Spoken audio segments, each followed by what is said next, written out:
everybody. Welcome back to the JJ and Pug Show, episode 3. I'm Pug. And I am JJ. Welcome back. It's been a good week. I think we're both back. Glad to be back here, huh? Yeah, we're going to be back, and hopefully we can get back on a really solid, regular schedule here. And our goal and aim is to deliver you our wonderful voices at least for 90 minutes each week. At least. That's our goal. That's our goal. Now, you can listen to it all 90 minutes. We prefer that. Or you can listen to the first 2 minutes, as long as you download. Yes, get us closer. We need them downloads. We are closing in on 100 downloads on our first episode, if I remember correctly. Actually, right now, as of this moment, I'm going to hit refresh, and we are the same, 94. So nothing changed in the final 2 minutes of when I last said that to you before we hit record. But you know what? Hey, you know what? 94 is 94. We're close. We're getting there. Take it. So also want to make sure everyone's aware that currently right now in the studio, which is a fancy way for saying the room in my house that we your gym, office, piano room. That we put the table in. We've got the monitors on. I've got the Suns playing the Pacers on, and we've also got the Chiefs-Bills game on. So if you get any random outbursts from us, there's a reason for it. We are actually witnessing history as we speak right now, and I'm watching Devin Booker do his thing, and he just turned the ball over. Of course he did. No, he did. He got it back. So, and he got a 3-point shot blocked. Oh, gosh. Come on, Book. This is a game after his magical 52-point game. Did you watch that? I actually didn't, but I saw the highlights. Yeah, 52 points. He played, and I think he had 50 points in by the third quarter. Yeah, right? Yeah, by the end of the third, He was on fire. Phenomenal. It was one of those games, and there's, like you said, when you watch Booker, sometimes it can look just effortless the way he plays. He does. Because his game isn't flash, right? It's not high flying above the rim. It's a lot of really, solid mid-range game. But it's just when he has those games where he can just pull up from 12, 15, 16 feet out and just release at the highest point of his jump right over whoever's trying to guard him. Like you're supposed to, right? Like you never see much of, but he's phenomenal at it. Or if he just break away for the dunk right there, leading the Pacers by 5. Let's do it, boys. Anyway, we're back. It is, what do they call this? Division championship? Yep. Division just Sunday a division or round. like that? Yeah, division round. So we've already witnessed the Packers put a huge scare in the 49ers. That was a good game. And the whole time I'm watching this game, I did not text you because I wanted to get your thoughts now. So for a person who hates both franchises, who would you root for in that situation? I don't know, man. My mom was a Packer fan, so it's super hard. They beat Dallas, so of course I just want them to win the Super Bowl, so that way it feels a little, it feels a little better.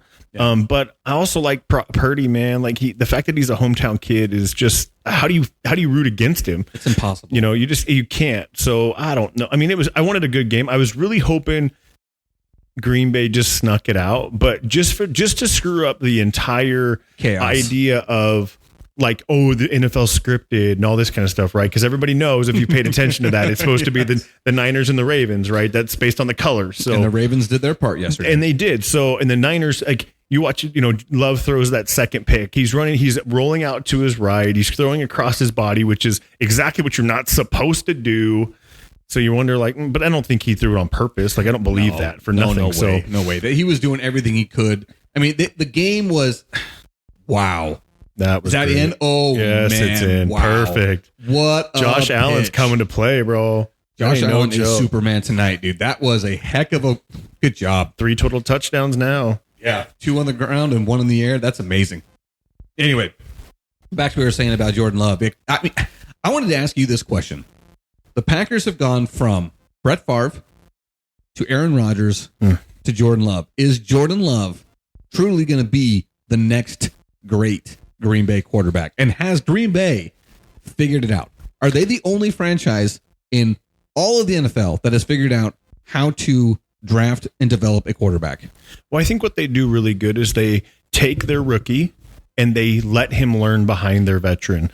They don't rush him. They don't put him in right away. They don't, the only reason, like if we look at Dak Prescott and Tony Romo, right? Tony Romo wasn't a good playoff quarterback, but if you listen to him talk, he's very educated in the game. Right. I mean, I love his announcing just because he calls the plays before he does them. It's fantastic. He does know the game. He does know the game. So I think if you take a guy like a Brett Favre or an Aaron Rodgers, who Aaron Rodgers learned from Brett Favre, right? They kind of mentored him, even though they probably weren't the best mentors, but just being on the sideline with them and listening to their thoughts or sitting in film with them and seeing what they see or them explaining stuff, I think that's where Green Bay's done really well is they haven't been in a rush to get a quarterback. Yeah. Most people who draft a quarterback, they need him now.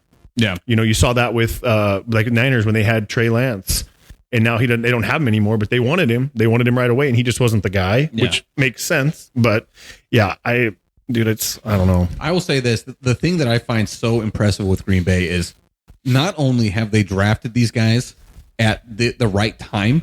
I mean, because Aaron Rodgers and Jordan Love were both late first-round draft picks, right? They were not number 2, number 3, number 4, not even top 10. They were in the 20s for both of them, which in itself is impressive to get a guy in the 20s to become a franchise quarterback. If you get guys after that, which we've discussed, the Tony Romos, the Dak Prescotts, the Tom Bradys, the Brock Purdys, those guys, the Russell Wilsons, those guys are anomalies. They are not the rule. They are not at all. No. You rarely, and I just named those guys because those are the guys I think on top of my head. I'm sure there are more. But when you think about the guys that actually become the guy, it's usually because he was the guy in the top 10 of the NFL draft. We just talked about 2 guys right now playing against each other.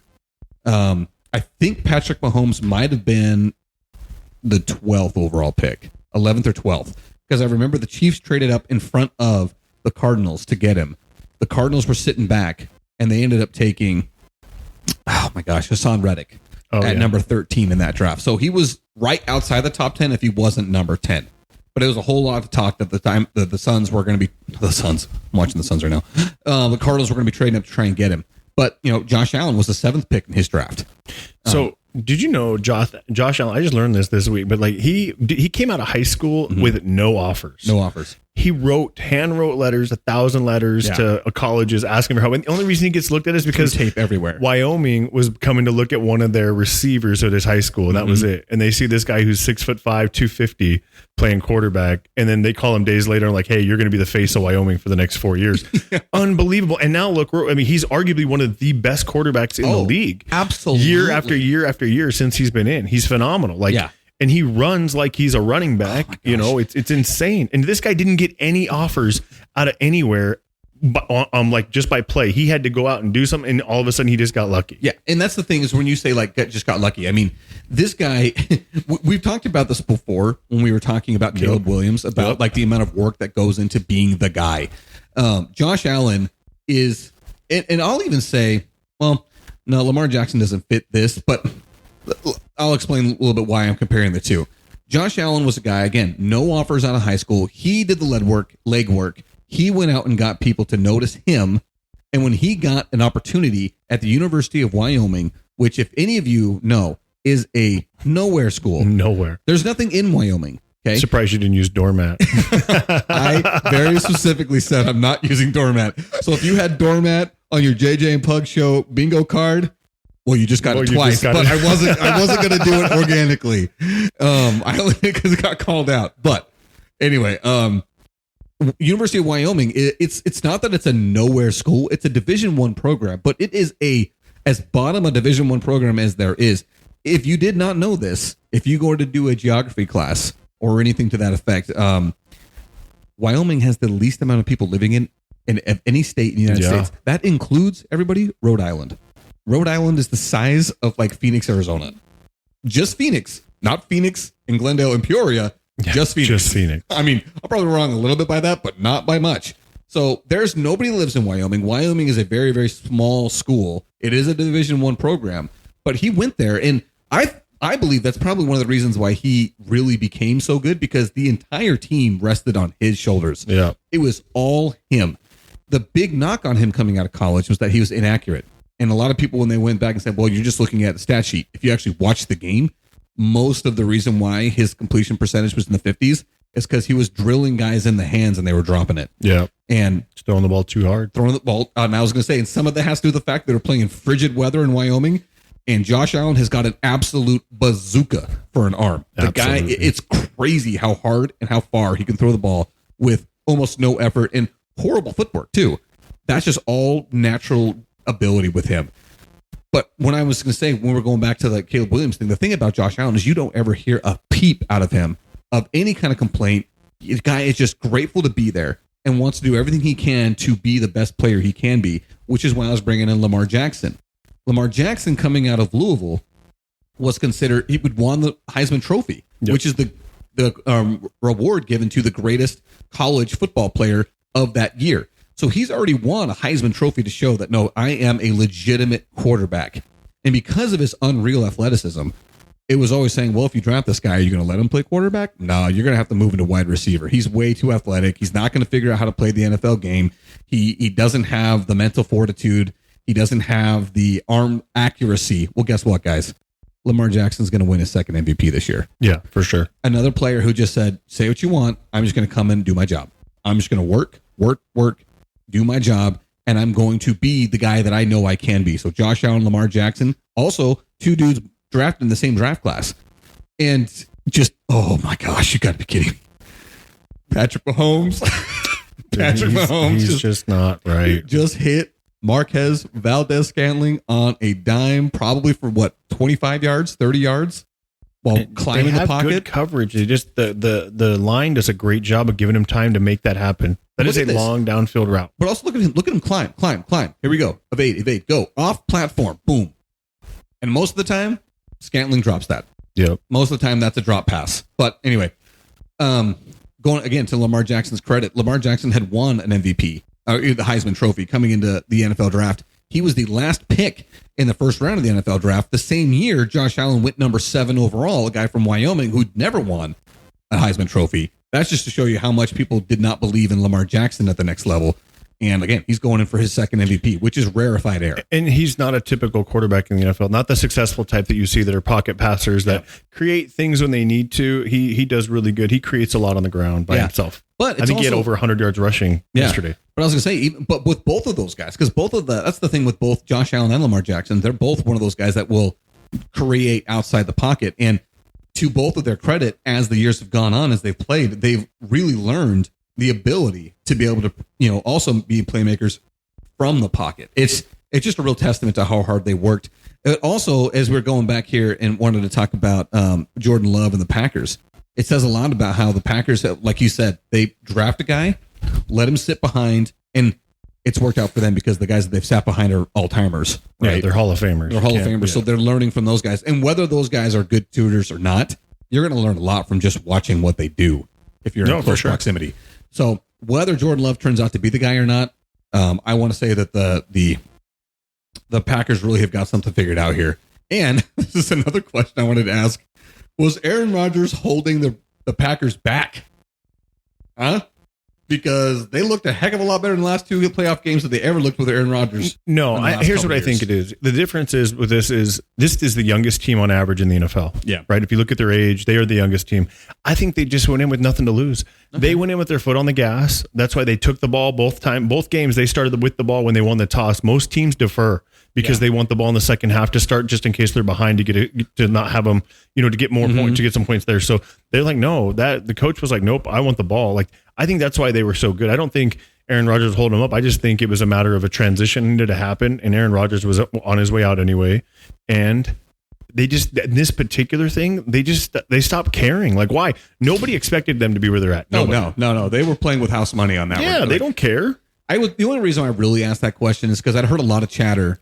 And again, obviously we're not in Green Bay, so I can't speak to what's happening actually in the state of Wisconsin and, the sports talk radio there. But I heard a lot of chatter that there was concern that when Aaron Rodgers was there, they weren't getting the true offense of their head coach, because no matter what he was calling, Aaron Rodgers was checking out of it at the line, which I could see. Yeah. And, Aaron Rodgers had certainly earned that right. Correct. Yeah. He'd earned that right to be able to say, no, I think I like this one over here.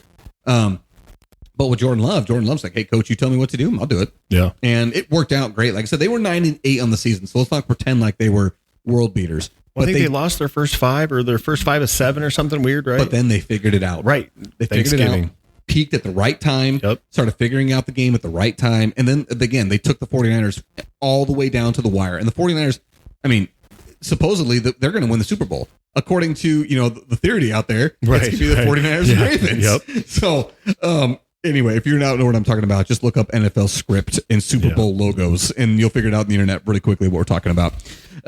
But I am really impressed with Jordan Love. I think it's one of those things where if you are a Green Bay fan, you got to be proud of the way your team's headed, and you got to. I agree. You got to be proud with the way that your front office stuck to their guns and said, "We don't care if Aaron Rodgers wants a receiver. We know what's best for this franchise long term." Yeah, I think that coach is what he's been a coach for 5 years. This is his fourth appearance in the playoffs. That's pretty good. Yeah, pretty good. Pretty good. And last year they didn't go because the Lions knocked him out.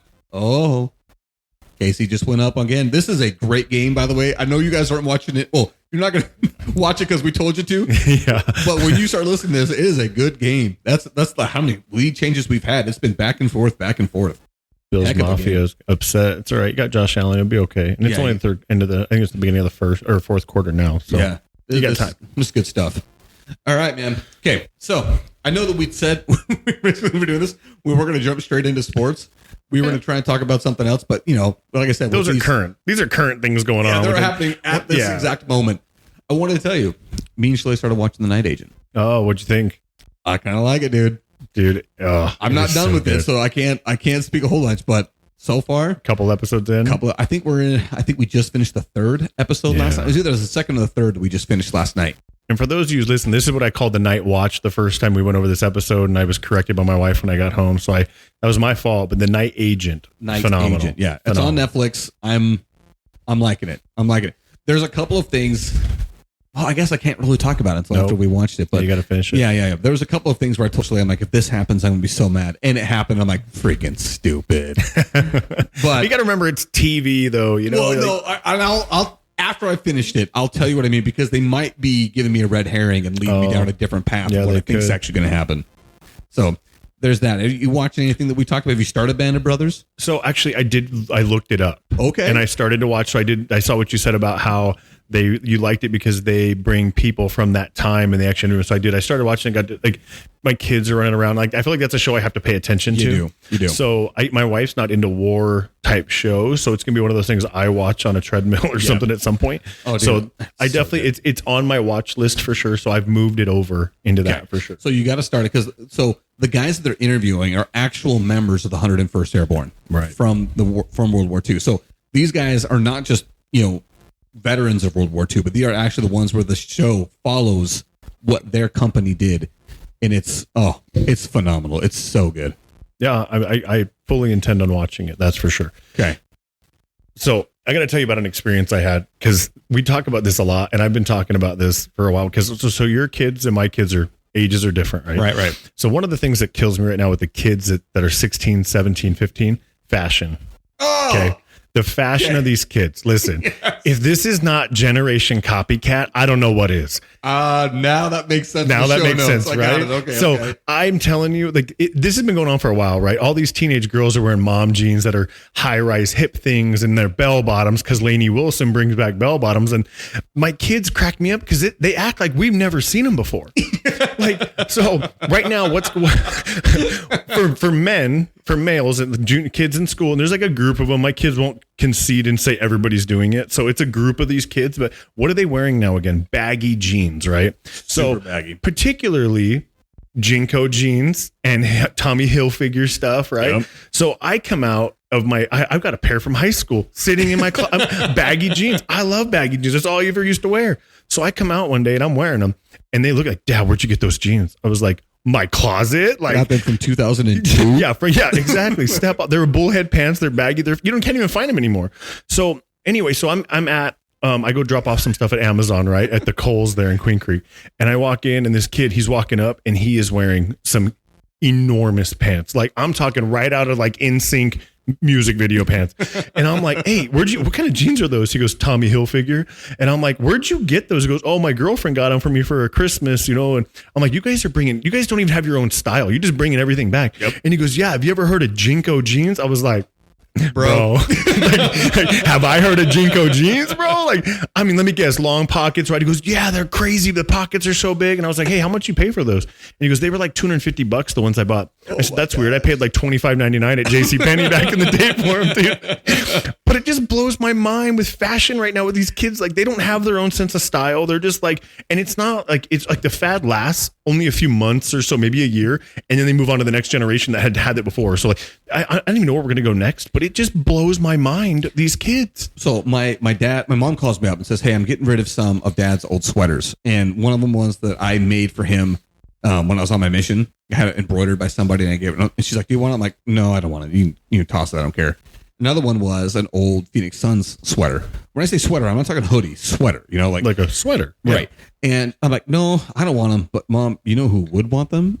And she's like, who? I'm like, name any one of our nieces. Any one of my nieces, they will take them. They want those baggy sweaters. Big sweaters. Yeah. Yep. And guess who took them? Not them, but somebody else.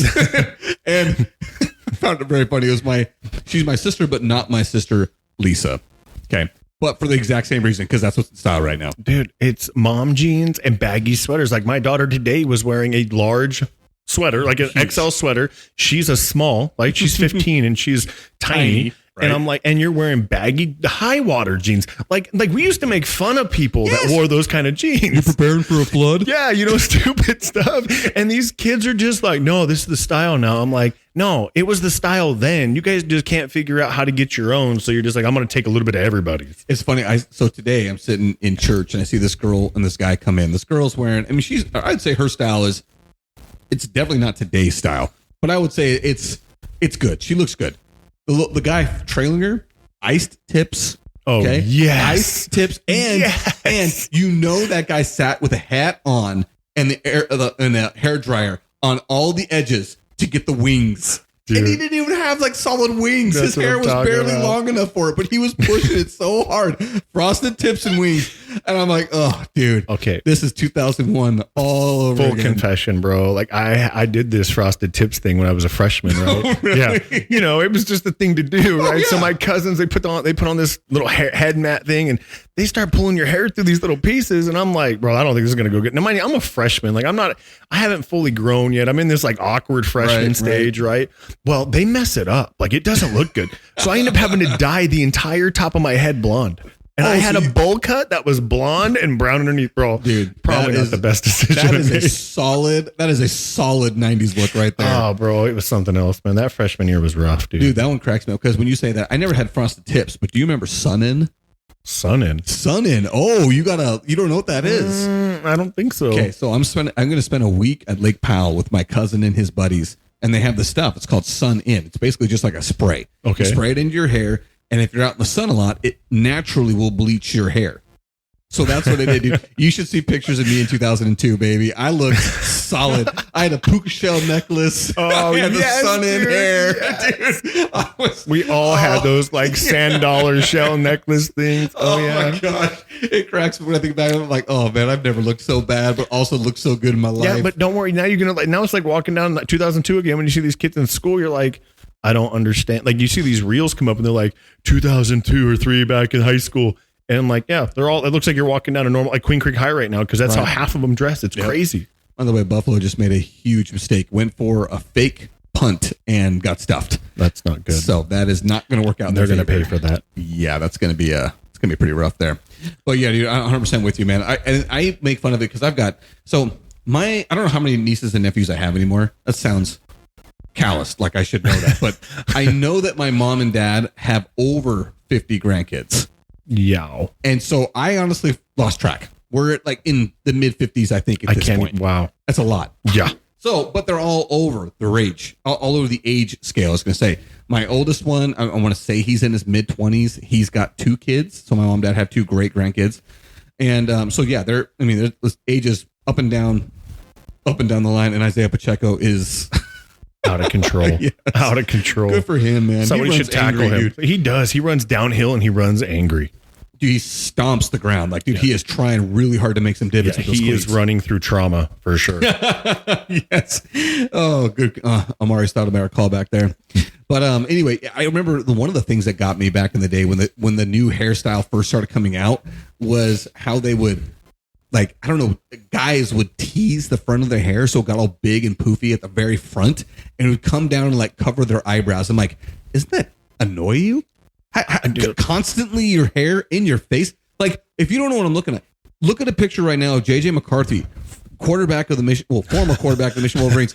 Every time I see him, like, dude, how does it not bug the crap out of you? And you're constantly using your hands to push the hair back down, and it's like, dude, what's going on? Dude, I don't. And where do they get the idea? I think it's social media or TikTok or something where they think, oh, that they see a trend real quick and it just takes off. Right? And it's out of control. It is one of those things that happens fast. But I'm not a guy. Like, I've always had short hair. I've always had to. Like, I know that I'd love to grow my hair and facial hair out and not touch it for like a year, right? Just to see what I'm capable of. But I've never been able to do that because of my work and whatnot. Are you ever gonna try out the stash? Dude, no. So here's the problem, bro. I can't grow like right underneath my nose, like right in that center part of my lip stays completely bare almost, dude. It's just when I have been like injured and stuff, when I've been able to grow my facial hair out, that part won't grow, but the rest of it looks good. Like I could grow a nice beard, but no, dude. I can't just do the stash. I look like a freaking pedophile, dude. It's terrible.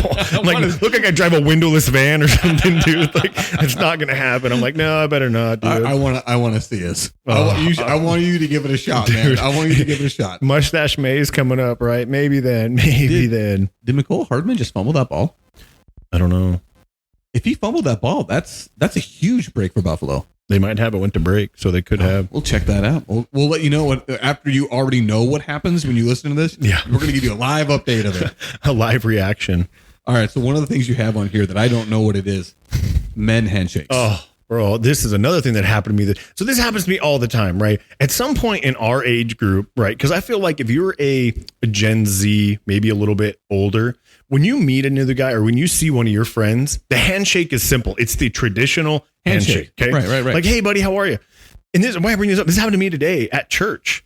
Like, you go to give somebody a handshake, and you never know if it's going to be a fist bump, one of the ones where they grab your hand like Arnold Schwarzenegger and freaking what's his name in Predator. Yeah, you never know. Or do they want the fist bump? Do they not? Like, hey, are we going knuckles? I'm like, dude, there's so many options, and I always feel weird because I'm just a traditional shake your hand guy because it just seems easy. Mm-hmm. But you'll get these guys that they don't want to touch you too much, so they'll grab and they'll hit you, and they want to hit your knuckle. And I'm like, can we just figure out one way? Like, I get so confused. I think the easiest way to solve this problem is if we can't agree on one, we can agree that just make it clear fast. Yeah. Like if I'm walking up to you, before we get to you, I'm putting my hand out like this, thumb extended, ready for you to give me a handshake. Or if it's going to be a dap up, my hand's going to be up here.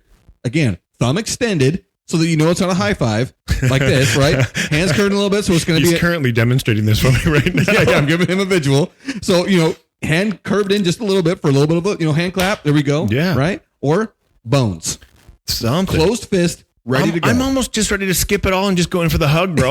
Like, it just seems easier. Half of them end up in that handshake hug thing anyway. The bro hug. But yeah, I mean, that's why I put that note on there today. I'm like, it has happened to me so much. And then what happens is I will judge you off of your handshake. If we shake hands and you dead fish me, I don't even listen to half the things you're saying to me anymore. And I don't know why. It's not like my dad was like, make sure you look somebody in the eyes. He never told me that, but I feel that way. So when I handshake somebody now, the other problem is when you mess it up because you don't know what's coming. I feel like they're judging me. And I'm like, man, this guy probably said I think something. Did you ever see the show Psych? No, I know what you're talking about. Okay. I know what you're talking about. Funny show, everybody. There's this reoccurring character, and I told my wife knows this is my favorite reoccurring character. It absolutely cracks me up every single time. The guy's name is Mary. He's a man. His name's Mary. Okay. Right? And it's a joke amongst the whole episode of like, so what's his name? Like, is it Mary? Meredith? What is it? Marion? Yeah. But anyway, but every single time he goes in for a handshake, he does this. Limp fish. And everybody when they go to shake are like, super don't know what to do with it. His name's Mary. Limp fish. I don't know how to handle this guy. It is hysterical to me. He cracks me up. And I promised you a live update. That was ruled a fumble. It will be Buffalo's ball on the 20-yard line. Touchback. Huge break right there for the Bills. And they needed it too. Oh, they needed that bad. That would have hurt. That was on the 1-yard line. Holy cow. Yeah, dude, I'm with you on that one. But like I said, for me, if we can't agree on one form of greeting, at least be quick about it. If it's going to be a hug, I want arms extended far away so that I know when I'm coming in, I know what I'm doing. Yeah. And or you got this, like, I have my oldest daughter, Allie. She'll be like, hey, Dad, dap me up. And I'm like, what does that even mean at first? Like she just jumps in like I'm supposed to know. And then now she's taught me, right? So my favorite thing to do with these older kids is they have these words, right? And I like to use them out of context all the time. Like if some kid tells you got rizzed up, bro, I was like, what? It essentially means like you're charismatic, like with the girls or whatever, right? You got game. Yeah. But they call it he got rizzed up or riz. I'm like, what is that nonsense? Dude, like rizzed? I think I sent you a meme on Instagram about whenever I hear the word riz and what I think of. I think of Rizzo from the Muppets, the little rat. That's what I think. No, these kids now like that are like bussin', no cap. I'm like, dude, the no cap kills me. Okay, listen. If you put an R before that A, we all know what you mean. No crap. That's crap. We all know what you mean. But to say no cap, I don't even know what. That's a funny perspective. That's a head. That's what you put on your head. I know. A cap is something that you end with. Like, what do you mean? I don't understand how that even became a word to mean what it currently means. That doesn't make any sense to me. Like I said, these kids we are going so old man right now. I know, and it sounds terrible, but most of the people that probably listen to us are agreeing right now. And I hope my daughters are listening because they're like, Dad, why are you talking about us? But I'm like, seriously, I just think it's fun now to use them out of context. Like I'll just say them randomly, and they just get mad. Oh, you can't say that, Dad. Why are you doing that? Like, well, what else am I going to do? I don't understand half the words they're saying anyway. I'm like, you know what? I'm going to make up my own. We're just going to make up our own now. For me, I've just fully embraced, like, you know what I am? I'm a millennial, so I speak in millennial terms. And if you don't understand what I'm saying, I don't care. I don't Perfect. care. You're just going to have to figure out what I mean. Right? Just like I'm not, what the thing is, I'm also not willing to put in the work to understand what you mean. No, yeah. I'm not going to. I've seen plenty of Instagram, and notice how I say not TikTok, because I am not a communist. Right? That's right. I am not a commie. Nope. So all the Instagram stuff, someone's going to mention like, well, it comes from TikTok. Yeah, exactly. But I don't care. All right. The principle. It's not on their platform. Okay, right, dude. Right. So all the things that would explain to me the current meanings of certain words, I'm like, I'm going to go ahead and skip that because I don't care. I am only caring about what matters to me in current lexicon of words. Does not matter to me. No, I do not care. But it's entertaining because these kids will say it and you're like, what did you just say? There's some more too, and I just can't remember off the top of my head. But I'm like, it's all nonsense. I don't understand how that even works, but I'll just say it. I heard a new one just recently, and I'm like, oh yeah, I'm going to use that out of context for sure because it makes zero sense at all. In context, it makes no sense. Where you guys use that at, I don't even know how that works. So we're going to mess with that. So yeah, I always get the eyes rolled and stuff from these kids, but that's what it's like having older girls. I make fun of them and they knock on me for being really old half the time in their mind. Just like we mentioned earlier, like with the fact that we are, we are in our fourth decade, not 4 decades. Stop, we are not 4 decades, but this is currently our 38th year on this planet. This is our 38th year. Can we not talk about it? It's just the truth, and I don't feel that old enough to have a 17-year-old. Like in my mind, I'm still 15, right? Like we don't any mature past that. But that's a legitimate question I got to ask. At what point does your brain accept that you are not 22, 21 years old anymore? Because I know that a lot of people feel that way. Like I'm always a teenager. For me, I am permanently 21. I remember the feeling I had when I came home from a mission, 21 years old. I am permanently stuck in that age between 21 and 22 in my brain. And it is so hard for me. And I've talked to many people like, at what point am I going to feel like a man? I mean, I'm a father. I have a home. I have a job. Right. I got children. Like, that was a heck of a no catch. Wow, what? No catch. No, he caught that. Tell me he caught that. I thought he catch that. Oh man, that guy's saying no catch. All right. Replay. I hate to pause everybody right here. Oh, no catch. No catch. That sucks. That's no catch. No. That sucks. Too bad. That's gonna hurt them. But like I said, at what point am I ever gonna get to the point where I recognize that I'm not in my early 20s? I don't think you are. I guess. I'm telling you, with my kids are older, and I gotta be honest. I kind of like being a younger dad. Like I'm most of my daughter's friends that are their ages. I'm probably the youngest, my wife and I. Yeah. But I like it because I can still relate for them. We talked about this before. Like, what age can you start letting your kids do cool stuff, right? Yeah. Especially when they start getting older. We're like I've got kids that like, dude, my oldest, her curfew's midnight. I don't stay up till midnight, bro. Oh my gosh. It's the craziest thing. I can't imagine that. The first few times, it's like, okay, you better wake me up when you get home. And I'd almost not be asleep. Now I don't even remember if she comes in half the time. I'm like, I have to check the ring camera, and it's terrible. But you just get like, I mean, you have to let them go. Like they're peacocks. You got to let them fly. Like you have to. It's my favorite saying. That will never not be funny to me. That's always going to be. But funny. that's how it is with these kids, right? Like, I mean, we've all grown up with people who are there's around friends whose parents were super strict, right? And it never works out for them because they're always sneaking out or something. Right. I'll tell you, to my mom's credit, and we didn't realize how much it affect how good it was for me at the time. But my mom was, as long as I told her what I was doing, like I had a 12:30 curfew because I lived 20 miles outside of town. Right. So everybody else was able to go home at 12. I lived 20 miles outside of town, so I had to drive. She was always cool about that as long as I woke her up. And she was always open, hey, just tell me what you're doing. You know, if you're going to do something stupid and you can't drive, you need to call me. You need to, I don't want you getting in a car with somebody, even if you haven't done anything, but I don't want your ride home is been at a party. You need to call me. I don't care what time. And that's something I've told my kids is, look, and I may not be happy with the decision you made, but in that moment when you decide you don't want to risk your life, don't make the ultimately stupid decision. Exactly. And we see these kids in Queen Creek that have had these traumatic things happen to them with getting behind the wheel and doing something. So when I've got a junior, Allie's a junior. So I'm like, dude, I don't care if it's you and your friends. And I've told all of our friends the same thing. I'm like, listen, don't you guys, I will not be mad in the moment. I'll be tired because it's going to be, late, but we'll talk about it later, but let me just pick you up and take you home. Yeah. So, I mean, when you talk about being cool stuff, it's tough, man, but you just have to let them go because you want them to experience what we did. I know. Remember running around, but I can't imagine you sat at home, right? Like you were running around in Higley before there were roads and it was open fields and, anything like Carl and riding a dirt bike to Kara's house in the middle of the night, like stuff like that. Like you had to. That's the thing is like, I do have to recognize that ultimately I have to change. I have to for the benefit of my children because they need to be able to experience life and learn how to make their own choices. I'm just terrified to let that happen. Oh yeah. Well, and yours are still young, so everything they do right now, you are surrounded, like you are like a hawk because you're just making sure like their safety, their well-being. So it does get easier. You can't see that now, but when they get 12, like when your daughters become to the point where they're old enough, they're more mature than you at 12, 13, right? Let's be honest.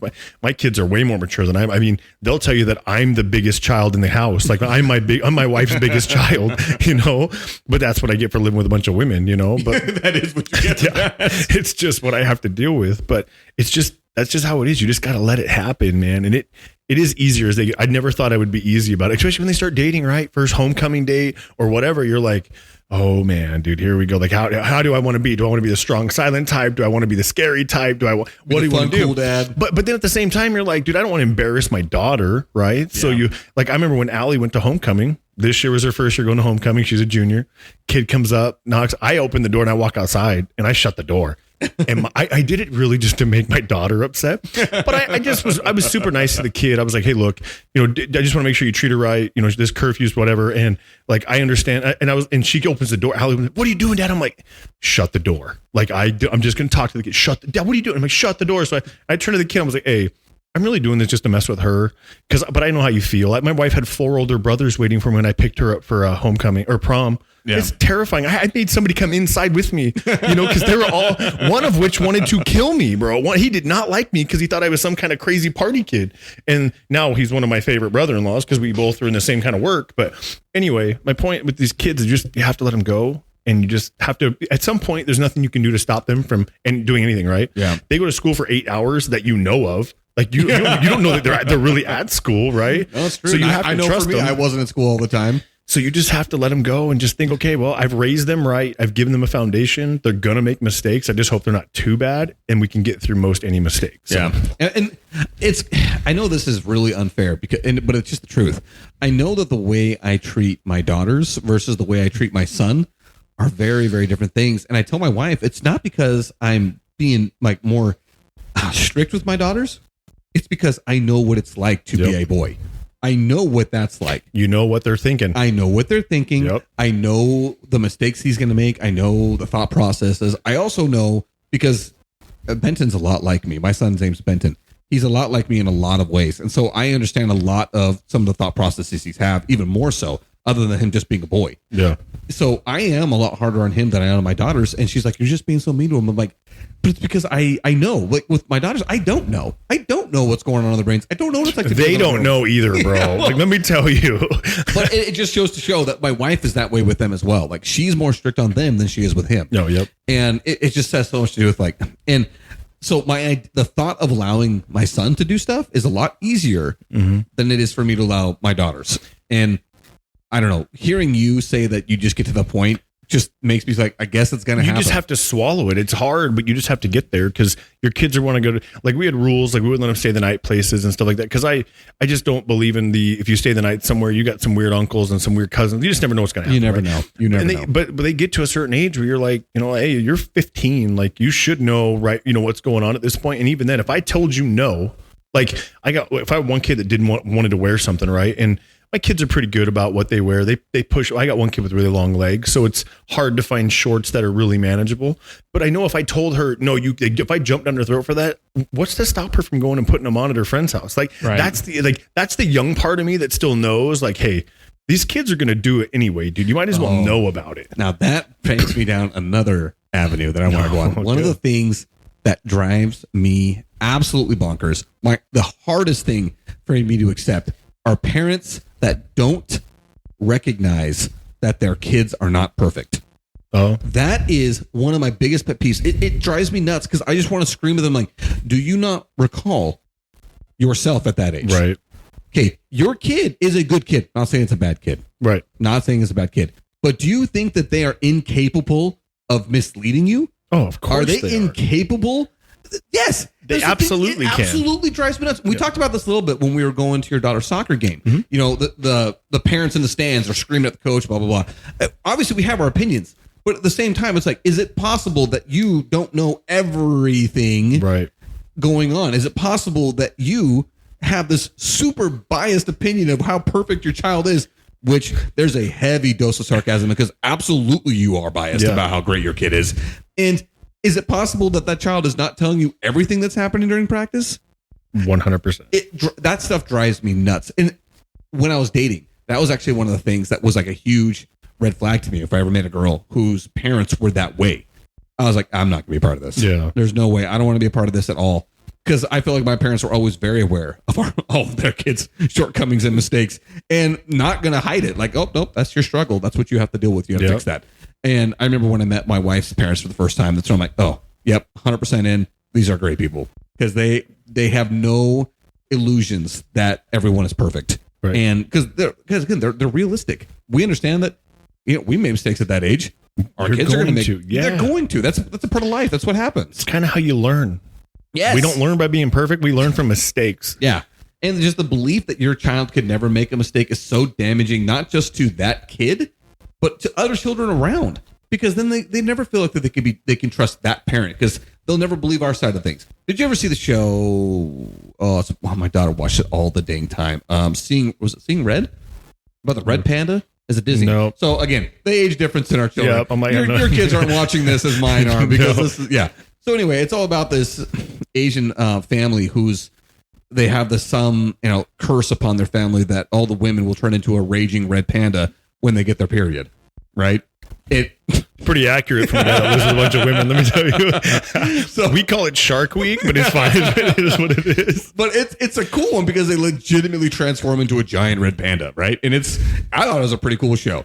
But the mom of this daughter who's getting this, becoming the red panda, does not believe her child is capable of any sort of deceit, any sort of misbehavior, anything. And it poisons not just the daughter's relationship with her mom, but also her daughter's friend's relationship. Yeah. Because now it's like this woman doesn't believe anything we say. We're trying our best to help our friend out. Our friend's the one's making these bad decisions or misleading her mother. We didn't tell her to do it type thing. But anyway, it's just one of those things. I can't stand the belief that parents can't comprehend that their children aren't perfect.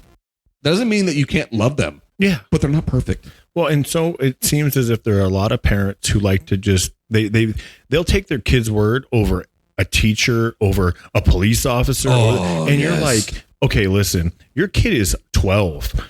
I mean, you got to assume they're lying to you from everything they say to you at that point, right? Like, do you think this teacher actually has a vendetta against a 12-year-old child? I mean, that would be, I mean, I'm sure it happens, but I'm it's sure like, that they're not come their on. favorite. Yeah, I'm but like, are they actually going to go out and ruin their lives? Yeah, no. Oh my gosh! And as I talk about imperfection and the problems with families and your children, here I am watching the Suns just absolutely squander what was a 10-point lead, and now we're only leading by 1 against the Pacers with 5 minutes in the fourth quarter. Imperfect and Oh my! And Stephon Diggs just missed a deep shot. But it's one of those things where it just drives me nuts about the Suns. This is the thing that kills me is they have this game where they've been up all game long, and then the fourth quarter hits, and then they suddenly just forget how to be a good team. They forget how to be efficient. Ugh. Absolutely brutal. Squirrel. Yeah, dude. Well, I warned everybody at the top. It's true. We got some In all screens fairness, going on. We do. So, We have stuff going on. but that to me is the hardest part about watching this team is they are just so incapable of keeping the foot on the gas pedal in the fourth quarter, continuing to play the way they have been playing, and just continue to put the foot on the throat and knock the opponent out. Like, no, you are not coming back into this game. We talked about it last time. We've got 3 borderline Hall of Fame offensive players on our team, and it just killed her. Yeah. Anyway, that's our parenting advice, I think, for this episode. So there's something that coming in the future we've talked about possibly doing some more like segment ideas. So if you've got segment ideas, throw them our way. We know Instagram, Facebook, no X or Twitter. But I'm sure it'll come. Yeah, I'll have to run it possibly. because you won't want to touch it. No, probably not. Eventually, but if you got ideas, throw them our way. My wife came up with a really solid one that I'm just going to tease. And by the way, I want to make it clear, this was her idea, not my idea. All chalet. Her idea was to do a segment in which we quiz our wives on very basic sports knowledge and how much they may or may not know.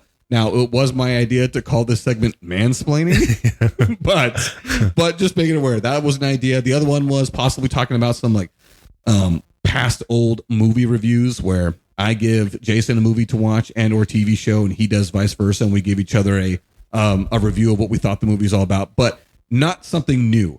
We're not going to do a new movie. It's going to be something that's been in the past that like we Stealing Harvard, which I have never heard of. Indiana Jones and the Raiders of the Lost Ark. I don't want to watch that. Dude, that movie's older than you, and I you know. should have seen it by this point. I know, but now it's like I just like the fact that I can say I haven't seen. I'm not watching Star Wars. It's just a thing now. But the thing about Star Wars is that's a genre thing. I know. If you're not into sci-fi, and if you're not into fantasy, Lord of the Rings, for example, if you're Never not seen into it. that, you're never going to watch it and have your mind blown and completely change everything about your core. Right. The only reason I've seen Harry Potter is because my wife read the books and drugged me to every theater. And you're a good father and a good husband. And it's unfortunate, but it's true. I've been to all of them. But that's also one of the things where it's just not your thing, right? Nope. Like it's just not your style. So but Indiana Jones, dude. I know. The original Indiana Jones is something you just are going to have to watch. And I'll choke it down. But and you'll have things for me too that I've never seen. And I'll have to watch those as well. We'll get to those points. I really quickly wanted to apologize to Don Shula, who I said only had 1 Super Bowl win. I was incorrect. He had 2. So Don He Shula, had 1 perfect season. 1 perfect 2 season Super and Bowls. 2 Super Bowls. So That's fair. apologies to you, my friend. You did better than I thought. I'm going to ask you this question, Jason. At what point are you willing to throw in the towel on streaming? It is getting, it is getting a little out of control. However, I don't like, I've had cable before, like I had DirecTV before, and I still I really felt like there was a difference in like a quality I thought was a little better with streaming. And but then at the time, streaming was way cheaper. Yeah. You only had one thing to stream. Like Hulu Live was like, oh yeah, it's $50, $60 this time. Now I think I'm paying $100 a month right now. Right. But I was still paying $150 for DirecTV. So I'm still, and don't get me wrong. Yes, I have Paramount for $5. Yes, I have Peacock. Just the Hulu, but then what else do you have? I have Paramount, Peacock. I think that's it. We have Prime, but Prime's included in our Prime membership. Right. So that one wipes out. Right. I don't include that. So, but that's really it. So I have those 3. And I have Netflix, of course, because I mean, that's everybody does. Yeah, you have to have Netflix. But so, yeah, I've got 4, which probably add up to that. But I feel, but I get it. Like, I hate how they're trying to almost shove it down your throat now, right? Like, they played some playoff games only on Peacock. making you want to get Peacock or hack somebody else's Peacock, which is probably what most people did that didn't have it, right? They're like, hey, let me have your login, because those streaming systems aren't caught up on that yet. I think Netflix is the only one that's really narrowed it down. Hacking down. And I think Hulu, they were like, your location on your Wi-Fi can really get you messed up if you're not at your home location. Yeah. So here's the thing that kills me, dude. Okay. So the minute I was already like frustrated about it, but not audibly so. I wasn't taking my frustrations out on anybody out loud. But the minute that YouTube TV cut Channel 3 from their lineup, which for those of you listening outside the state, which, fingers crossed, maybe there's a few of you. Hey, that's like 94 downloads. It could be a few. But anybody that did that, here's the thing. Channel 3 in Arizona has been a free channel for as long as I can remember. The Diamondbacks, when they first started, were on Channel 3. Al McCoy, bless his absolutely beautiful, perfect soul, was the play-by-play on both AM radio and television on Channel 3 back in the day when the Suns when he was doing both TV and radio for the Suns. Channel 3 has been around for forever. I know. Oh my gosh. I'm watching. I'm like, oh my gosh. Yes. Okay. So that was one of the things that drives me nuts. The minute that YouTube TV says, hey, we're going to drop a free local channel in Arizona, that was when I threw up my hands up and said, what are we supposed to do here? Yeah. I just want to watch the Suns. And if I put tinfoil in the back of my TV, I can get that channel. And somehow they dropped it from a streaming service, a free local station. The owner of the Suns, Matt Ishbia, so far has pushed every button correctly for this fan base to make sure that his team can watch. is accessible. He takes them off a regional sports network and puts them on free TV. That is a huge loss of revenue for him as an owner for his team to make money. But he did that so that everybody could see his team play. And now they're not on YouTube TV anymore. Okay, so got to get rid of YouTube TV. So I had to find a new streamer that offers that channel. Guess how many options there are? Like Hulu. No. I know Hulu does because I have it. Oh, is it on Hulu Live Easy TV? Family, yeah. Okay, cool. On live, yeah. Oh, good. That's a good thing to know because then I'm going to get rid of this 'cause I'm sick of it. Yeah. DirecTV Stream is an option. That's $120 a month. Let's see. Okay. Fubo TV is an option, which is $80 a month, right? Or I can go to DirecTV, regular satellite, Dish, regular Cox satellite, cable. Cox cable, which I don't have here because I live rural, so I don't have Cox. Oh, you didn't available. have Cox out here? No, it's not available. So, well, then Google's going to start talking to me because it heard its name. Okay, but that's the thing that absolutely drives me insane is that I can't get the free local TV. Get rid of the things that are on cable and specify like licensing for certain distributors. But if it's not a free channel and it's not on my streamer, that is what kills me. So I have to pay for Apple TV to be able to watch Ted Lasso, to be able to watch shows that I like on there, which admittedly there's not many, right? But it's also the cheapest streaming service currently. So, well, I'm going to pay for that one. And what you said, Amazon Prime, I don't count that one because it's worth it for the 2-day shipping and the free shipping and overnight. Like, I don't know how we lived without Amazon Prime. I feel like we could talk an episode on Amazon Prime and us living before and after it. And how it's absolutely blessed our lives. Yeah, I think baby. Jeff Bezos he made like, I don't know, like $7 million a minute, all of every minute of last year, right? That's something stupid. That is an insane Yeah, it was something number. crazy. But yeah, how did we live without Amazon Prime, bro? I don't even know how you do it. Like, dude, it's such a blessing, such a blessing. So we got that. We talked about Netflix, which was once upon a time like $8 a month. Yeah. Now it's $25 a month. Okay, Hulu, Disney Plus. It never ends. Oh yeah, I have Disney Plus Yeah, too. Disney Plus. Yeah, there you go. So it's just like if you start adding them all up, I know I spend more money now on streaming than I did when it was just cable. So would you, I think, so your idea, if you keep streaming of one, why don't we have, if it's free on an antenna, why can't it be on streaming for the local areas? Like why when you put your zip code in anyway, when you're logging into stuff, why can't I get 10, 3, 5, 15 and whatever else they have that's free? 45, baby. Yeah, 45, 8, whatever. Yeah, UPN 45. But those are the things that, dude. Those are the things that kill me because it really is. It's just a matter of, it's just the frustration of every streamer now has their own proprietary IP, intellectual property that they put out there, which is another thing that kills me because I'm not going to cancel Disney Plus because I want to be able to watch the Marvel Cinematic Universe and all of its new shows that come out. Right. I'm not going to cancel Netflix because Netflix, to their credit, come out with some pretty solid programming. Good shows, right? They come out with a lot of stuff. Same thing with Hulu. Hulu's got its own thing. It's like back in the day, You either played PlayStation or Xbox. I played Xbox because I had Halo. That's right. I played Halo. You're one or the other, man. One or the other. And it was only because PlayStation had these games, Xbox had these games, and you made a choice. Yeah. And that's what is killing me right now with streamers. It's like, even if I wanted to cancel them all and just go, like, say, I'm just going to get my DirecTV back, or Dish, or Cox Cable,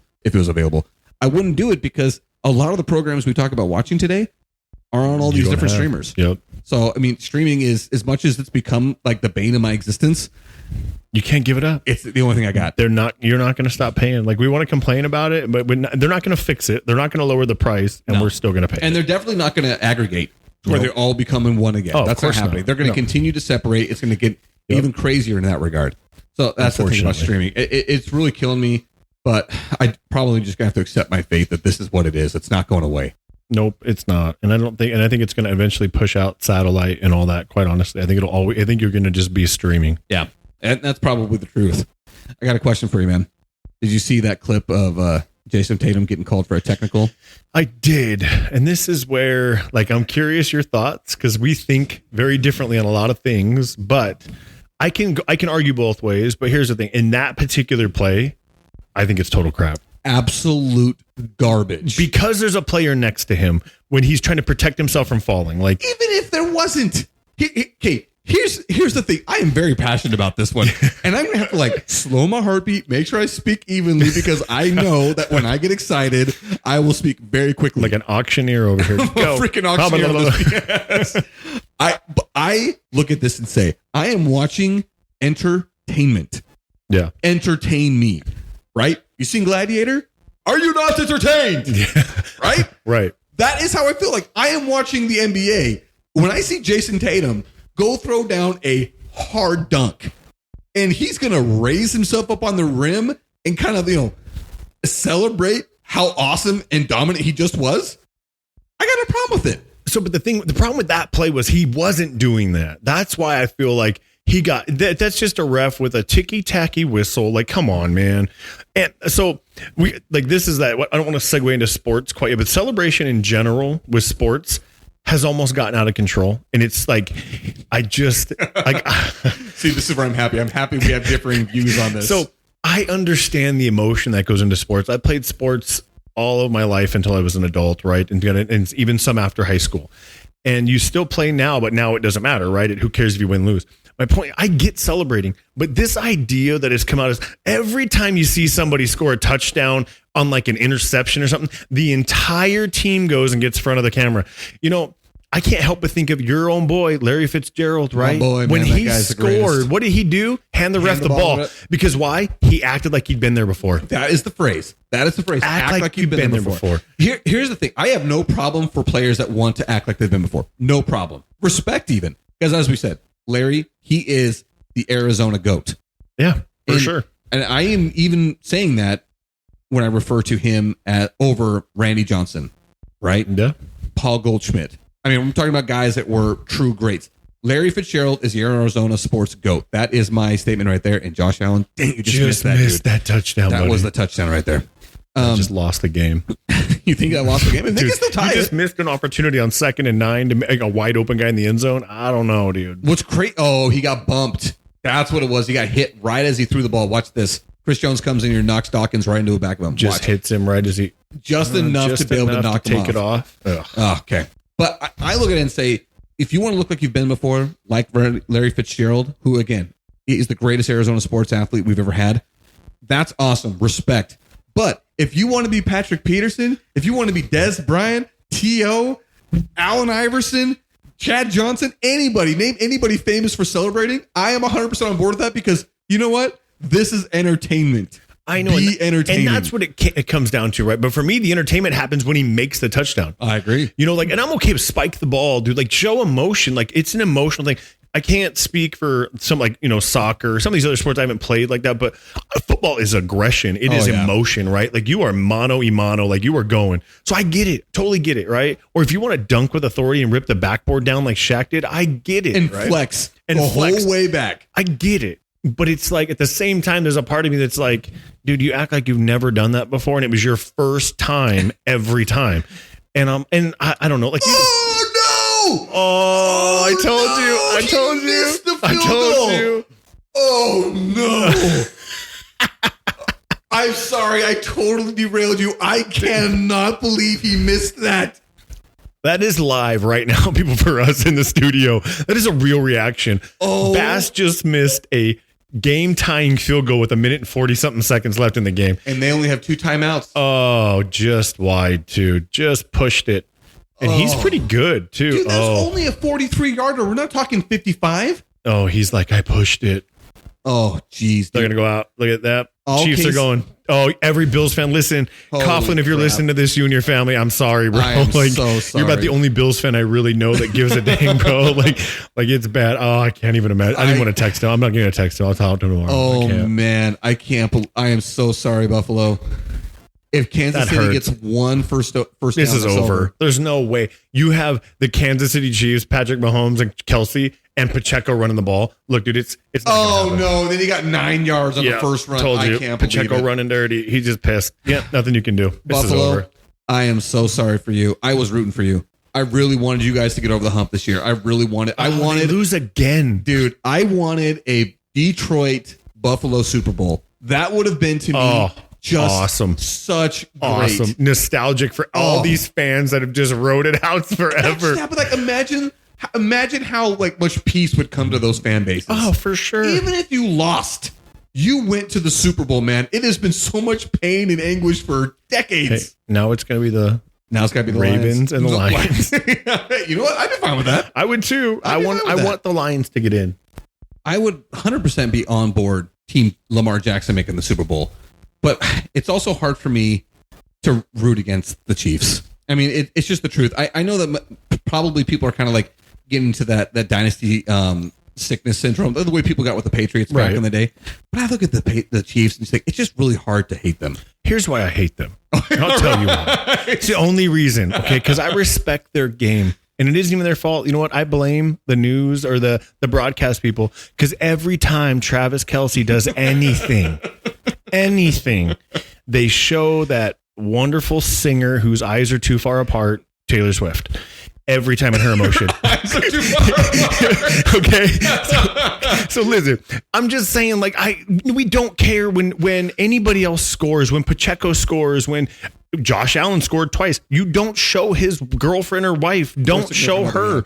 Like, we don't care. We football fans don't care. Yes, I have a house full of women, and they call Travis Kelce Travis Swift. That's his name, Dad. It's Travis Swift. And my 10-year-old just telling me tonight at the dinner table, why is his name Travis Kelce? It's Travis Swift. I'm like, no, it's not. All right. So that's why I want the Chiefs to lose. I want to see Taylor Swift cry in that box for Travis. All right. That's where I'm at. But wouldn't you love to see Taylor Swift cry tears of joy for Travis Kelce? No. But the problem is I can't. We talked about this earlier. You can't hate on Kelce. The brothers. Travis is phenomenal. He's a good person. Awesome. I mean, he's just, they're good people. So it's hard. Their podcast is phenomenal. Yeah. You know, so it's hard to hate on them. And I don't even hate on Patrick Mahomes. He's unbelievable. He's a great face of your franchise. They just became the top two Jason. duo. There he is. Yep, no shirt on. Hanging up the suite. But did you see who was in the back behind him? I don't care. Oh, there he is. Yeah. Oh, look, see? Now they're showing Taylor Swift getting hugged by her friend. It's like, we don't care. Dude. Show a fan that's been a fan of the Kansas City Chiefs for the past X amount of years or something. Taylor Swift just bought a jersey this year. Like, let's be honest. Like, I bet you she didn't even know. If it wasn't for him on the podcast, I think, asking her and like calling her out or just saying something about her, she wouldn't even be there. Hey, you know what? But thank you, Travis, for shooting your shot, man. Hey, I got to respect that. Hey, yeah, so do I. I hope he gets married. I hope they have kids. I hope it's great for him. Nothing personal.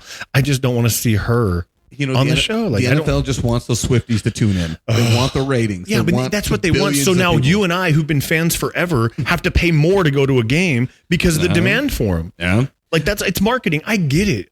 From a business standpoint, I get it, but I don't like it. Yeah. I can say for me, I don't care one way or the other. I like Andy Reid. He's an impossible coach to hate. If anybody hates Andy Reid, you need to check yourself. You need to really take an inward look and say, what is wrong with me that I could ever have any hate for Andy Reid? No. And that's kind of how I feel with the Chiefs. It's like, I got nephews who will swear up and down that Patrick Mahomes is the most arrogant, biggest piece of work guy out there. I'm like, I don't know how you see that. I think it has everything to do with the fact that they grew up as Broncos fans. And yeah, definitely. He's the guy that they hate. exactly. So sure, it's the same reason I hated Terrell Owens when he was for the 49ers, right? When he came out and stood on the star at one of the games. I'll never forget that moment, dude. Like, I hate him. And then he came and played for us, which was worse. Like I'm not rooting for you. Yeah. That's my quarterback. That's what I was thinking to you, man. Obviously, great celebrations, but crying about his quarterback. It's like, come on, dude. Just chill out. Stop. Get off the gear, man. You know what I'm talking about? Yes. Lots of gear. Never proven, but there's had been something going on. So he was pretty ripped for a long time. Dude, he was taking, I want to say, and I could be wrong in my facts exactly, but like he was taking like 200 pills a day. Like in his regimen of like what he would do throughout his day. Like he was crazy. Like when he played for Philadelphia, when he broke his ankle, remember when he broke his ankle in that game and came and 3 weeks later plays in the Super Bowl? I mean, the guy slept in an oxygen hyperbaric chamber thing. I mean, only guys with money can do that, right? Mm-hmm. Only people that have that are able to do it. It would take us 6-8 weeks to even be able to walk again. Right. You know, he's playing in a football game. So, but yeah, when his regimen, when he was and he's still like, he could still like, I think he was still trying to play in Canada. Like he's still trying to get in. He's still making phone calls like as a 40-something-year-old dude. He's like 48, 49 years old. But he still runs and he still can do it. I think the last I heard is he was playing at some indoor league. Something. Like not arena football, but some indoor football league, something like that. Yeah. To put a cap on it, I'm not sure if we ever did, but I'm fully in favor of all the flair, celebrations, and everything in sports. I also, if you don't want to, like if you want to Larry Fitzgerald it, that's great for you. But I love just the idea of like, get out there, like be entertaining, show some personality. You can be the hero, you can be the villain. People look at Joel Embiid as the villain because he talks so much. Other people absolutely love that about him. I just be entertaining. Be entertaining. Don't be lame. Here's what I will agree with you. I think what we can agree on is I'm not saying I think it should be just, I don't know. It should be less. But however, I do not think they should be penalized for it. Yeah.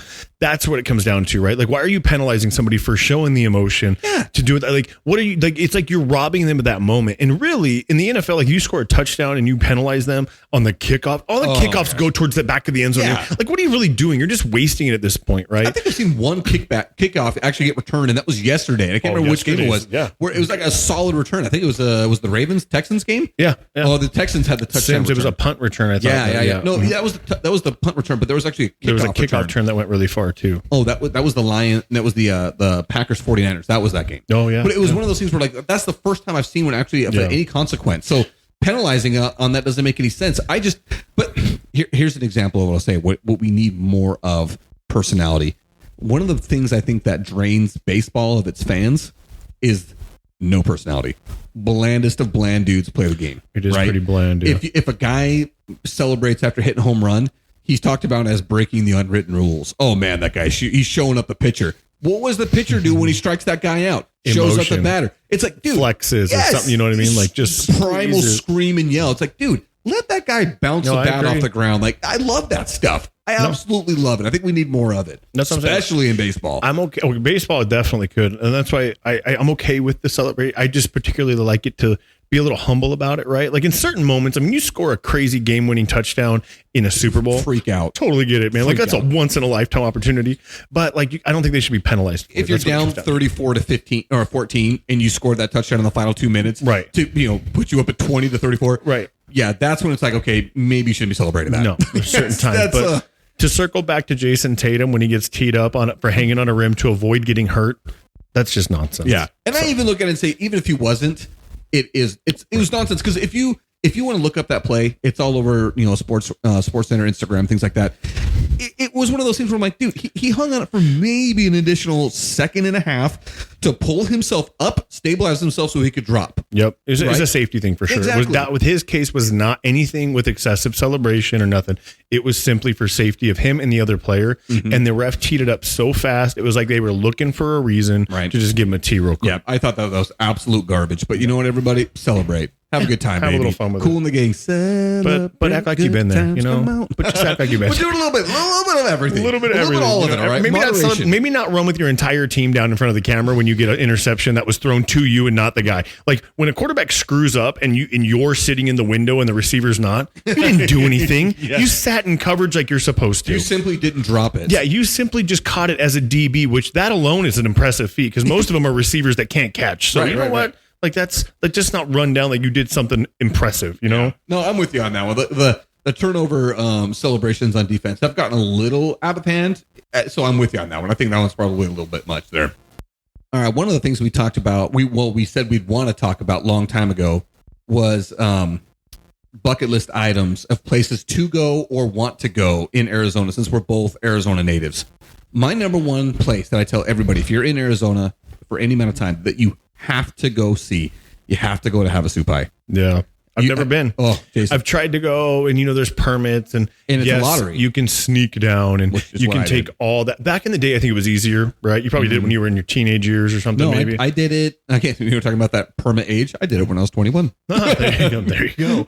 But yeah, I've never been. I know it's a long hike and stuff, but I almost want to just helicopter down and out. Like it'd be kind of cool, but the at the hike same time, itself, that experience. The length of the hike is long. It's not arduous. It's going down in is it's easiest hike in the world, because you drop down some switchbacks. There's no pain in that at all. Right. And then it's flat. And it's for a long time. I think it's like 8 miles. So it's not short, but it's flat. It's very easy. But it is one of those things where it's absolutely breathtaking. It's hard to imagine it exists here. That's what I hear. And I've tried, every time I try, like you said, it's just impossible to get any kind of, to go down there legally and right. You got to be lucky. Oh yeah. No. So for us, for a young men's group, we were planning on trying to get that done this summer. And when I looked up the information required to be able to go, I want to say it was like over $400 per person. And that was for a 2-night, 3-day permit, right? There is no other permits. That is it. It no is more only day pass or nothing, huh? Yeah, there's no single days. This is what it is, and that's all. And it's a lottery. So you have to pay money to be a part of the lottery. You may or may not get chosen to go. And it's a crapshoot. That's why I'll never go. And one of the reasons why they do it that way is because it's a small spot. It's on the Indian, the Havasupai or Havasu, yeah. Havasupai. The Supai, yeah. The Supai Indian Reservation. It's in the Grand Canyon, so it's a small area. They don't want it to be one of those things that gets heavily commercialized. Which is understandable. Like very understandable. But it is breathtaking. It is, the waterfalls are beautiful. The water color is this really aqua blue. It's so pretty. It's the same temperature year round because it's a natural spring. So it's really cold. Yeah, really cold all the time. All the time. Yeah. And it's just, oh my gosh. Like I said, to me, that's the number one bucket item. If you're here, you got to try to go. It's amazing. I was lucky. I did it when it was much easier to do it illegally. We showed up to the trailhead at midnight, hiked that night, and then spent all day and hiked out the next day before they started checking permits. So it was really hard. But again, I was 21. I could do anything I wanted at that time. It didn't matter. I wasn't going to get tired. You weren't going to get tired. You weren't going to have to feel it. You weren't going to. My legs weren't going to hurt the rest. The next 3 days. I was going to be totally fine. Oh, yeah. So that's my number one. Slept on the ground. I did. I totally slept on the ground, man. I'm over that. I'm too over that, bro. That's not happening now. That is not happening now. But that's my number one. What's yours? So, I grew up in the White Mountains, so it's hard. Like, there's a lot of places up there, but I'll tell you, I'm a water guy. Like, I love the water. I'll tell you, Willow Beach. If you've never been to Willow Beach, probably most people don't even know where it's at, but you've passed it. Everybody's passed it. If you've been from Phoenix to Vegas or I-40 to Vegas, right? Anywhere along that 93, you have passed it. It is 7 miles this side of the Hoover Dam. It is at Willow State Beach Park, and it is on the Colorado River. The water comes right out the bottom of the dam. Crystal clear water. Like you said, it's really cold. I think it's like 57, 58 degrees the entire time. In the middle of summer, it is 110 degrees outside. The water is 57 degrees. Holy cow. But it is awesome. Like so Carl and I have gone down with a group of guys and we've spearfished it before. We've scuba dived it before. It is amazing. And they talk about the watercolor. So there's a spot in there called Emerald Cove where you go and a lot of people kayak it in, you can swim in, whatever. But when you turn around and you face outward, the way the sunlight hits the bottom of the water, because it's so clear, it's all an emerald green looking out. Like the water just looks emerald green. It's incredible. So that for me it's hard to explain when you can look off the boat and it's 40, 50 feet deep and you can see the bottom. That's crazy. Like it's awesome. Super cool. That is beautiful. And most people don't know it even exists because you drive right past. And the crazy, there is zero cell phone service. Zero, nothing. You have to be on their Wi-Fi to even get anything. And so we would take turns on the Wi-Fi when we were down there and we'd stay. But we've stayed a night or two down there and it is just, it's hard to even believe that you can just roll down that road. It's a little weird kind of windy road for about 5 miles or so. And all of a sudden you roll up at a marina. They've got a restaurant down there. They've got RV park hookups, everything you need. It's incredible. If you get a chance to go to Willow Beach, it's awesome. That's there. Okay. So number one, Havasupai for me. Willow Beach. Willow Beach for you. And notice how the two things we mentioned were both water activities. So it has to do with the fact that it's super hot here in the summertime. Yeah, pretty so much. Try and find a way to cool off. Yeah. Another place that I have never been, it's on my bucket. I have 2 bucket list places that I have to go to still. One is Patagonia Lake down in southern Arizona. I've driven through Patagonia, never seen the lake. Oh, you've driven through the area though? Yeah, I've driven through Patagonia. So that's my number 1 is that. And my number 2 is Big Lake. You've never been to Big Lake? I've never been to Big Lake. Oh, bro. See, that's where most people would say their number 1 is. Like, I grew up there. I grew up on the lake. My parents love that lake. We fish on that lake. I've camped at that lake. I grew up in that whole around Sunrise. Big Lake's incredible, man. You have to go. Yeah, it is awesome. Cousin of mine, he and I keep trying to figure out time to go because he goes all the time. That's where he takes his kids camping. And for me, I'm like, dude, it's a 5-hour drive. Yeah, like, it's tough. 5 hours really for an tough. overnight? Like, if I'm going 5 hours, I've got to do 2 nights. You can get 2 nights there, but it's just the drive. It's hard. It's long. You got to go up the Salt River Canyon if you go that way, or through Payson, which sucks because of traffic. Either way, it's long. And then you get through Show Low, and you got to walk, wind your way up, and it just takes time. Then when you get on the road to the Big Lake, it's another 15, 20 miles from the turnoff on 260. So you're still going. Like it's slow going, but especially pulling a trailer, right? Yeah. But it is in the summertime. Incredible. See, and it's one of my bucket list items. I've got to go there. It's funny you've never been there. That's crazy. Well, it's because for me, like we spent a lot of time on the rim. Yeah. For us, because whenever we go camping, if you don't know what we're talking about, it's the Mogollon Rim. It's just outside of Payson. It is a really cool geological feature where you're driving along, you've already climbed the mountains, and then all of a sudden there's this huge uplift of the mountain, and we call it the rim because you just see the rim at the edge of this mountain that just drives up, and now you're at 7,000 feet. It's beautiful. Crazy. And so there's a lot of little lakes up there, none of which are natural. Most all of them are reservoirs of some sort. But one of the ones we used to always go to was Knoll Lake, and I love Knoll, Knoll Lake. I love it. So I've been going there most of my life. So we never kept going up to Big Lake because it was so much further away. It is. It's another 2.5 hours from there. Yeah, because I can say for Knoll Lake, it's already a 3-hour drive. Yeah. So it's a trip. And so it's we just never kept going that way. And so all the camping I ever did was either in the wintertime out here in the desert, which a lot of the places, in fact, I live now where I used to go camping in the desert. Which is crazy. Yeah, it's like I literally live right where we used to go drive our go-karts and stuff when I was younger. And then in the summertime, we'd go camp up on the rim. So I never really went beyond that. Well, see, growing up in Show Low, we had to go higher. Like I lived in the forest. Like I could have walked outside and slept in a tent in my front yard. Like it'd be camping at that point. Most people go camping there. That's where they go. Yeah. So we had to go higher up. And I'll tell you, if you can get to the right time in the fall where the trees are changing and it's not too windy, dude, it is. I mean, the aspen trees are all different colors. It's beautiful. It's crazy. It is a really pretty place at that time of year. So what 2 spots have you got on your list to say I've still got to go here in the state? Havasupai is one. But I don't know and I have a connection there that I want to pull on one day, but I don't know how many people. I don't want to go alone, right? It would just, it'd be cool, but I'd like to take my family or at least go with some guys or something, But I don't know, man. I've been all over the state in a lot of places from just working wise or just driving through it. So there's not crazy places, I think. I've quite honestly, I've never been to Snowball. You know what? What's that Humphreys Peak? Yeah. That's somewhere I want to go. I want to hike that all the way up to the top of that one day. So it'd be really cool. I haven't been to the top of Humphreys, but I've been top one of the peaks next to it. And dude, it is crazy how high up you are. Yeah. I mean, it's not, I think Humphreys is 12,500 feet. Yeah. And this one next to it was like 11 something. But it's just like, you get up there and you're like, holy cow, like you can see forever. I mean, Flagstaff as a city is already at 7,000 feet and you're 4,000 feet above that. Like it's crazy. Like it'll play games with your mind that you're that high up. Yeah, and I have friends that have hiked it, and they do all kinds. And they go up. They'll leave down here at 3, get up there by 5, 6 o'clock, and just hike straight up. Yeah, spend some time up there and hike down. And they do it in a day. And I need to do that. I want to do that. So that's definitely one that I want to do as well. I want to do Humphreys at some point. You're doing the lava tubes? No, I've heard about them. Lava tubes are where cool. It's kind of cold. I know it doesn't matter if it's summer or winter. Make sure you bring a jacket, Absolutely. Stuff like that, right? Yeah, and it's pitch black down there, and basically it's where all the lava from, because the San Francisco Peaks, which is what a part of Humphreys is, those are all old volcanoes. Yeah, and so there's a lot of volcanic rock up there in the Flagstaff area. So I like that. That was a cool place. There's a lot of things to do up in Flagstaff. Yeah. Oh, there's tons of stuff to do up there off the 17. Anything is kind of at your disposal up there, man. They got the place where you can ride quads and dirt bikes and razors called the Cinders, I believe, which is all that kind of stuff. So, let me tell you.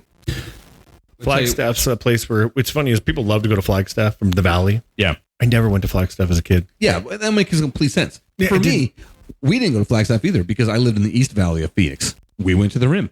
Yeah. If you had people that lived on the west side or they lived in the North Phoenix area, they went to Flag. Yeah. Because that was the closest mountain range, the closest, alpine area you could get to where there's an actual difference in weather, and it was right off the 17. And for us, we weren't going to go traverse all the way through Phoenix to get to the 17 to get up there. Yeah, It would take just as long to do that as it would to just hit the mountains that are next to us. Yep. No, it's the same thing. Yep. So yeah, but there's enough to do in Flagstaff where I still have some adventuring to do there. You know what's crazy? Neither one of us ever mentioned the Grand Canyon. It's just a big hole in the ground. No, I'm just kidding. Have you been? Yeah, I have. I went there when I was a kid, and I don't see I think my wife would tell you that because she's never been to the Grand Canyon. She's lived here her entire life, and I don't know why we haven't gone, but it's like I've been in the bottom of the Grand Canyon fishing with that. Like they have a Lee's Ferry thing you go on and do some really cool things on Horseshoe Bend, and it was really cool. But I think it's almost cooler to see the Grand Canyon from a plane. Because then you really understand what you're looking at. Recognize the Grand Canyon. How why they call it that, why it's a wonder, like all that stuff. Yeah, because I don't know, I've lived here. I think I've been once or twice, and I just have never. I don't know. My kids have been, I think, on a field trip before with their school. It's one of those things where I feel like if I went now as an adult, because I went when we did a trip where we rode bikes from Flagstaff to the Grand Canyon. It's like a 90-mile biking ride, and so by the time I got to the Grand Canyon, I didn't give a crap about looking at it. I wanted to just be done. I've been riding and cycling all day long. I was done for. I know how that is. Yeah. So I feel like if I went now as an older adult, I would probably have a much better perspective of how beautiful it is. Yeah. So that's one of the things where it's not on my bucket list like I have to because I've already done it. But if I went again, I would have to go with a newer perspective of okay, let's see how cool this is and think about the millions of years that elapsed to create it and all the things that go into making something that big and that awesome. So that's something, that's on the list pretty far down. It is funny though that we both never didn't mention it. And there are people that come here from all over the world. Globe. Like, I mean, one of the seven wonders of the world. And it is here in Arizona, and we're like, I'd rather go to Roosevelt Lake or something, I'd rather go to this man-made reservoir out in the desert. It's just so much easier. I don't know. They got a dam there and stuff. It's cool. But yeah, no, that's kind of interesting. That's funny. I never would have thought of that. I don't even think I would have thought of the Grand Canyon. That's how bad we're jaded. I'm like, until you said it, I was like, oh yeah, Grand Canyon's here too. Yeah, like I said, it's just one of those things where, for us growing up here, I'm sure people feel the same way about other areas where they've got these grand things that people come to see. It's like, I see it every day. Like, what's the big part of it? And not that I see the Grand Canyon every day. It's that I see the desert every day. I see canyons all the time. Like, I know it's grand, but I feel like I've been in the bottom of a lot of canyons as a kid and all kinds of, I'm like, a canyon's a canyon. It's just, I don't know. I got nothing. That's not interesting. Maybe this difference is I've only ever been at the bottom of the canyon. Maybe I need, like you said, from the airplane, get that view of the grand. Like a helicopter tour would be cool. That would be dope. Yeah, but honestly, a helicopter tour of downtown Phoenix would be cool. True. Just riding around in helicopters would be pretty awesome. Yeah, they're pretty awesome. That's just the 14-year-old boy in you that just wants to be in an aircraft of some sort. Absolutely. All right, and this is a total hard right turn here. There's not a really great way to segue into this, but Antonio Pierce, you're a freaking piece of turd. Why? Dude, are you not an Antonio Pierce fan? No, listen, I want to be an Antonio Pierce fan, but the guy leaves Arizona State high and dry. He's the one that violated had all those recruiting violations. And guess what? Now he is. He's the head coach. He's the head coach of the Las Vegas Raiders. That's how it works in that kind of business. You should know that by now. I know, dude. It just drives me nuts.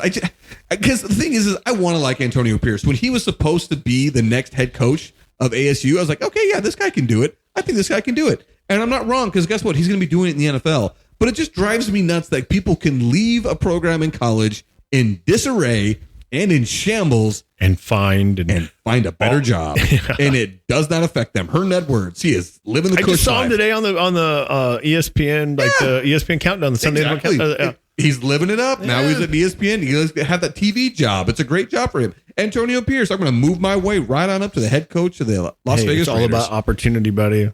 I mean, in the moment, you got to take advantage of that. You can't hate the player, hate the game, dude. I do hate the game, dude. I feel like it's just okay. Listen, it's not like I want him to go to prison, right? I don't want him to have a ruined life, but I do feel like there needs to be some sort of consequence for a guy that ruined a collegiate program. Oh, I would agree, but it's never going to happen. No, I know it's never going to happen because again, they're two competing leagues. And I say competing, I mean, they're two separate leagues. They don't have anything to do with each other outside of the players from college go to the NFL. But I don't know. It just sucks to see a guy fall upwards. That's a good way to put it. Yeah. He definitely fell up. You don't usually see that. He definitely fell up. But I can't really hold a lot against him because I do feel like he did a good job there when they fired McDaniels, who again, I think is a piece of crap. But it just is a bummer to see from a local perspective. These guys that came in were supposed to be what totally turned ASU around. Didn't do anything. Did the opposite. Yeah. And both of them are living cush lives elsewhere. And I don't know how we go from Grand Canyon to right turn to Antonio Pierce, buddy. But it was fine. I mean, we just took you said hard right turn. You were not wrong. Here we are talking about the worst, maybe the biggest hole in our state took you to the biggest problem. I don't know. The biggest hole in our college football program. Yeah. Like you could fall upwards. It's some crap. That's for sure.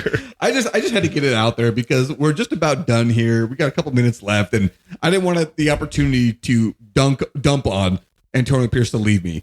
And with that being said, actually, we talked about this last time, how there's no loyalty in college sports. We just use the example. I'll use the example right there of what just happened to ASU. Good on you, Noah Fafita, and I can't say your first name, McMillan, the great receiver down at U of A, who decided after their head coach, Jedd Fisch, pieced out on them and left to Washington, they themselves decided, you know what? We got unfinished business down here in Tucson. We're going to stick it out, and we're going to play another year. And I think that's awesome because they both had great years. Well, it's really good, but who's their coach going to be? I mean, their coach is the guy from San Jose State. I can't remember his name. Exactly. But hey, you know what? The thing about that guy from the San Jose State hire, I feel I'm talking myself into feeling. I can't say I feel this way. I'm talking myself into feeling good about it because I don't think this guy has the opportunity to climb from here. He's 50. He's not young. He's already in his 50s. This would be the step up job for him. And he was a finalist last time before they hired Jedd Fisch. And when he went to San Jose State, he actually had some success. His overall record wouldn't say that, but he took a terrible program, doormat program, if you will, and brought them into relevance where they had three. Bingo. Yeah, I think they had 3 straight winning seasons, which is a big thing because San Jose State is not a program that people are looking to go to. Yeah, but it's San Jose State. If you have winning season at San Jose State, who do they play? You know what I'm saying? Fresno West. State. Mountain West. So it's like, you're not really, I don't know. That's not impressive, I guess. If you're watching enough college football, you're like, okay, that's great. You're not wrong. And that's why I said I'm talking myself into it. Yeah, you definitely are. But Jedd Fisch, nobody even knew who that guy was. He was a quarterback's coach of the New England Patriots. He never even coached in college. And nobody knew who he was. Now he's at Washington and just made it to the national championship and lost, but still made it to the dance. Yeah. By the way, have you noticed how many players since Kalen DeBoer has gone to Alabama have transferred out of Alabama? Big time recruits. Really? 5-star guys going to Ohio State of all places. You can't blame him though, because if I was going to, I'm not going to Alabama for Alabama. No. I'm going for Nick Saban. He's the guy. Like he did whatever he did. We talked about him. He's the GOAT. Yeah, I there's no loyalty to that school anymore. Let's say, hey, I was loyal to Nick Saban. I wanted him to teach me. He was going to get me to be a first round draft pick, which we talked about last time. Dude, he could have came to ASU and we would have been a powerhouse because all those recruits would have came here because that's what would happen, right? Yeah. Kind of like you saw with the Deion Sanders following that really tanked after it started out was so promising, which we all knew wasn't going to keep. We knew that every Division II player that came to this school was going to win 1 or 2 games really good, and then they were going to be nobody. Yeah. But Primetime did a great job of marketing for Colorado. Good for him. And, I'll also say this. I still think Prime can probably do it. Deion Sanders, Prime, I think he can. Well, not to say that he's going to raise them to national prominence, but just like Jedd Fisch could have done at Arizona if he had stayed, we're going to the Big 12 now without Texas and without Oklahoma. Who's the big dog in that conference now? It could be you. It's up for grabs. I really like the way that Deion Sanders, his philosophy behind coaching with being like, he'll put the best players on the field. He don't care. Yeah. Like that's the way it should be. When he talks about respecting your people and just the way that he drives that, like he's holding his kids accountable, which you don't see anymore because it's all about the money. It's all about winning. And he's not holding anybody. They don't hold people accountable. He seems like he's doing that. And it rubs people the wrong way. People leave, or he'll straight out tell you, hey, you're not good enough to be here. Sorry, you got to go. Yeah, peace out. Like I know that hurts in the moment, but you got to respect a guy that's willing to do that versus trying to pretend you're the best player on the team, knowing that you're not going to play. Always trying to recruit your replacement. Yeah. Yep. Yeah. So no, I actually don't have a problem with the way Prime's doing things. I really don't. I think that he could probably do some good things at Colorado. I don't think he's going to stay long enough to do those good things. No, and he needs D1 talent at Colorado. You can't take D2 Jackson State players, put them in a D1 school, and think you're going to make a difference. You're just not. There's a reason they were D2 to begin with. Those players are. Some of those guys he had go down to that D2 were 5-star recruits, and it was like mind-boggling that they chose to go to Jackson State, but they did it because of Dion. Well, right, and you're going to have those handful of guys, right? But most of those D2 players were D2 players. Yeah. And there is a significant difference in, I mean, how many D2 players are in the NFL right now? I don't know. I'm sure there's some. There's some. I'm sure there's some, but it is minimal compared to what's really there. It's not the same. So that when you talk about talent level and you take a team from Jackson State and you say, hey, I'm gonna move all you guys over to Colorado Buffaloes, and you guys it's gonna happen. Okay, you beat TCU and everybody lost their mind, right? Yeah. And he dove into that whole craze and it was great. And I was a fan. I wanted them to win. I did, but at the end of the day, you got to know that you're just not going to be it. Could you imagine Prime being the head coach at TCU? No. I think that would actually be pretty awesome because Prime's a pretty religious guy. He is. You know, Texas Christian University. Yep. It's in the Dallas Fort Worth metro complex, right? Yep. And where was Dion the biggest star? Oh, in Dallas. yes, he was. I feel like that's one of those things where I'm It would like, be pretty cool. if you're TCU, you should be making that phone call. I mean, Sonny Dykes got you to the national championship game where you got stomped. Here's what will happen. Stomped. You're going to see, I mean, what would happen is what happened to Colorado. I think average ticket sale prices in Colorado before Deion Sanders were $40. Oh, they skyrocketed. They more than quadrupled when he came in. Yeah. So that's what you're looking for when you get a Deion Sanders, right? That following, that kind of thing. But I do think he has the ability to coach at a high level. And I think he has the ability to recruit players because of who he is. No, that was what I was going to say. He would have the whole of Texas to recruit from now. Yep. Texas University is still going to get the bulk of the good recruits in because it makes sense. That one, it's the University of Texas. It's a huge program. And it's probably the most popular program in all of Texas, which is saying something because there's like 18 of them. Yeah. There's a whole bunch of colleges and D1 colleges in Texas. But I mean, if you're Dion, dude, you're coming back to the promised land. You're coming back home, baby. Your shirt, dude. I can't stop looking at your shirt. You guys should see this shirt. I'm going to make him post that shirt. It is a Phoenix Suns purple shirt, and it has, I'm pretty sure that's Donatello from the Ninja Turtles. Good on you. And we're talking like 90s era cowabunga words written. And I've been looking at it the whole entire show, and it finally just broke me, and I had to laugh. I couldn't help it, dude. Between this and your gargoyle sweatshirt the other day, dude, my childhood.